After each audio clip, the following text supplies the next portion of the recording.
What is going on, everybody? This is Jivo here, bringing you another tech video with Ryu specifically. Now, I know I never finished the part 2 to how to use Nair efficiently with Ken, but really going in depth about it, there's not much more I can teach with Ken's Nair.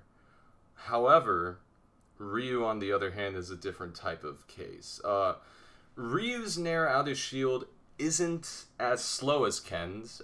People forget Ken's Nair is actually frame 6. So being an out of shield option, that would make it a frame 9 out of shield, which is not really that great. You might as well just stick with your up B out of shield. But Ryu, on the other hand, is different.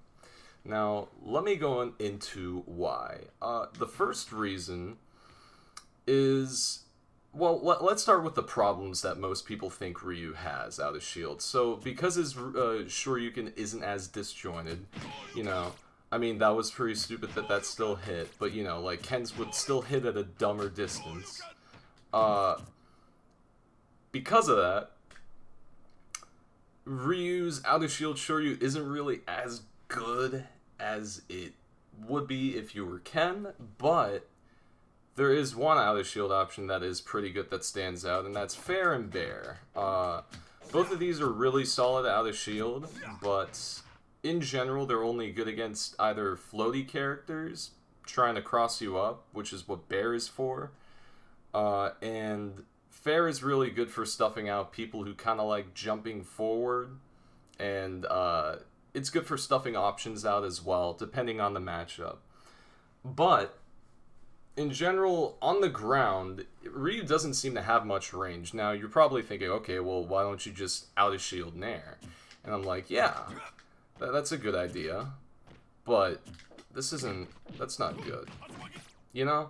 Like, that takes way too much time, and sure, it's a good mix-up, but it's not solid enough. So this is where the tech showcase comes in. I don't know how known it is. It might be known already. It might be factual, but I think this is very important for every Ryu to take note of. If you are trying to punish people out of shield stun, it is good to know how to fade forward and backwards with Nair. I believe this is going to advance his punishing meta most of all out of all of this, because this will definitely open up a lot more pressure. And I'll get more into that with adding more tech into this as we go. You need to input a jump first, and during your jump squat frames, you need to buffer a Nair and then hold forward immediately after you input that Nair.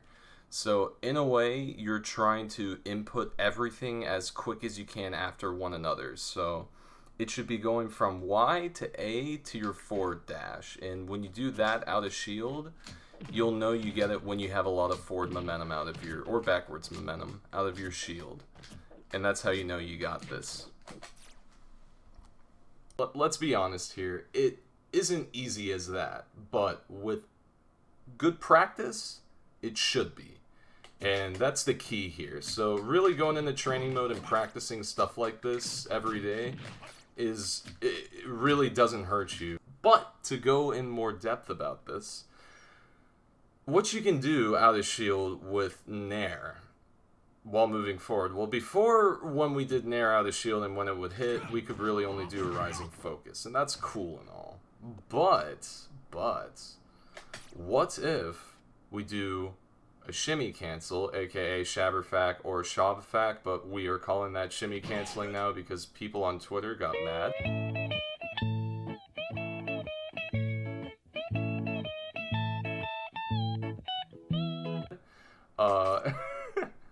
And honestly, I don't blame him. I don't like long names either. I kind of did it just to troll so someone would finally make me name it something.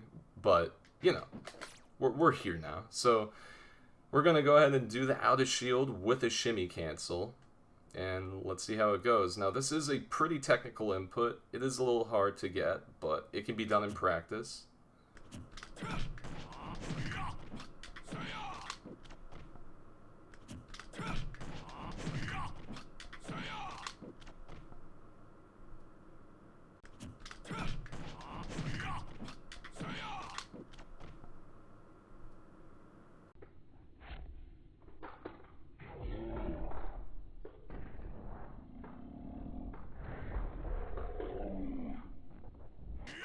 But yeah, in general, you don't always want to go for the attack afterwards, but it will work at 15% and stuff still.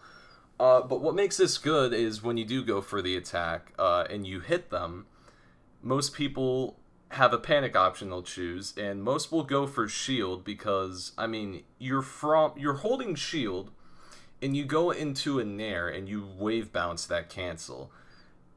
Most of the time, people are going to panic in that situation. Now, I'm not saying it's going to adapt into the future where people can easily react to this and they'll just retreat and give up space, because that is technically what you should do. But if you're trying to pressure, if you're trying to up your mix-up game, if you're trying to give yourself more options and more things to try and practice, this is definitely something to add to your arsenal. But yeah, other than that, that's pretty much it, other than to let you guys know. This Out of Shield is a very good mix-up as well. Out of Shield stun, specifically.